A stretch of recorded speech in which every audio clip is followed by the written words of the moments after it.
Magandang gabi po. Lumantad na sa pulisya ang dalawang neophyte na kasabay umanong sumailalim sa hazing ng nasawing si Mark Andre Marcos.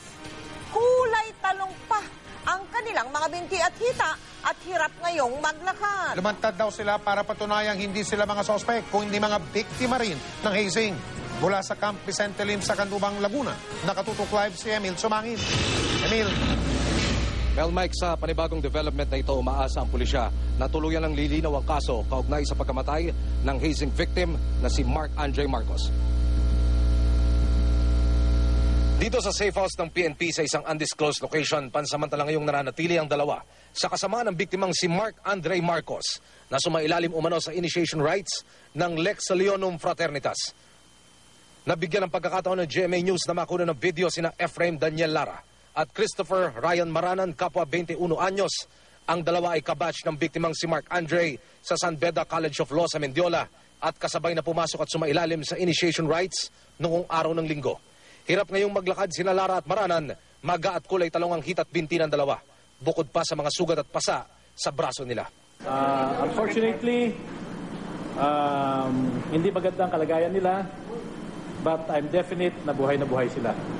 Kagabi nagpasya raw sina Lara at Maranan na lumutang para linisin ang kanilang pangalan at patunayang hindi sila suspect at kabilang sila sa siyam na neophyte na sumailalim sa initiation rites. They were blindfolded, pero sigurado silang kasama doon si Andre sa lugar.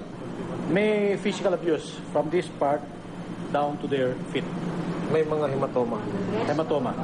Wala pang sinumpa ang salaysay ang dalawa sa ngayon, pero sa kwento nila sa mga pulis, silang mga neophyte kasama si Marcos ay nag-initiation sa ilalim ng suspect na si Gian Angelo Veluz. Nasampahan na ng reklamong paglabag sa anti-hazing law at murder si Veluz, pero nagtatago ito sa ngayon. Ay malaki maitutulong sa amin. Una, first, they can help us identify the rest of the frat members. Second, they can tell us blow by blow the circumstances. Mike Mel sa pahayag ng Cavite Police, batay sa ikinuwento ni Maranan at Lara, hindi naging mabilis at matagal na umusad ang initiation rites sa mga neophyte. Namagaraw ng gusto ang hit at binti ng dalawa, sanhi ng mga palo, tadyak at suntok na hanggang sa mukay umaabot. Pinatatakbo, pinaluluhod pa raw sila habang sinasaktan. Hindi raw madetermina sa kasalukuyan nila Lara at Maranan kung ilang tao ang nagsagawa ng initiation rites dahil nakapiring ang kanilang mga mata. Pero ayon daw sa mga ito, hindi sila nakakawala sa pananakit sa mga sandaling sumasablay sila sa initiation rites. Narito ang pahayag ng Provincial Director ng Cavite na si Senior Superintendent John Bulalakaw. Hindi ko natanong sila tungkol sa gamit na sa mga ginamit sa kanila, pero meron daw silang paddle na ginamit. Opo. Iba pa yung fist yun, yung sinusuntok-suntok pa ba sila? Oh, iba pa yung sinusuntok pagka hindi nila nasasagot yung mga tanong. Opo. Mike, bantay sarado ang safe house kung saan naroroon sina Lara at Maranan. Binigyan na rin ito ng medical aid para agad na ma-recover mula sa kanilang mga kalagayan. Mike? Emil, naikwento ba o nasabi ba ng dalawang neophyte kung ano nangyari at kay Andre, kung kasama, unang-una, kasama ba nila si Andre daw? Ayon sa pahayag at sa kwento na natanggap nitong Cavite Police Provincial Office ay mula pa lang noong araw ng Sabado nang magpunta sila doon sa isang bar sa Las Piñas bago tumulak dito sa frat house sa Las Piñas ay kasama na nila itong si Mark Andre. Sinasabi rin Mike noong dalawang neophyte na lumutang ngayon dito sa pulisya na doon sa mismong farm kung saan sinasabing isinagawa yung initiation rites ay naroroon din daw si Mark Andre dahil bago sila piringan ng mata, nagpakilala pa raw itong si Gian Veluz na tatayong handler doon sa dalawang neophyte kabilang dito si Mark Andre. Mike? Pangalawang tanong, Emil, sa anong nasabi ba ng dalawang neophyte na lumutang na yan kung saan punto nagdesisyon yung mga nandoon na itakbo na o dali na si Mark Andre sa ospital, Emil? Sa pahayag na tinanggap natin, Mike, mula dito sa Cavite Provincial Police Office maging dito sa Calabarzon PNP ay hindi raw sumasagot at hindi pa nagbibigay ng kumpletong pahayag itong dalawang neophyte tungkol sa mga katanungan na yan. Pero sila raw ay makikipagtulungan, inaantabayanan lamang nila yung kanilang mga abogado para formal lang makapagbigay ng kanilang mga statement. Mike? Personal mo nakita yung dalawang neophyte, di ba, Emil?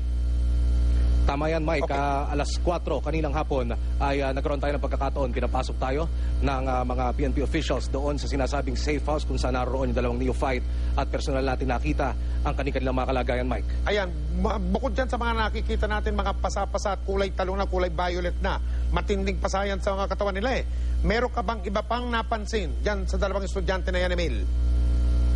Mike, doon sa kanilang mga braso, meron ako nakitang mga parang mga gas-gas doon sa magkabilang braso nitong dalawang neophyte. Doon sa muka ay meron din ako nakitang mga pasa, pero gaya ng napagkasunduan ay hindi ko sila nakapanayam at hindi sila nagbigay ng statement tungkol sa kung paano sila, kung ano ang nangyari habang sumasailalim sila dito sa initiation rites, Mike.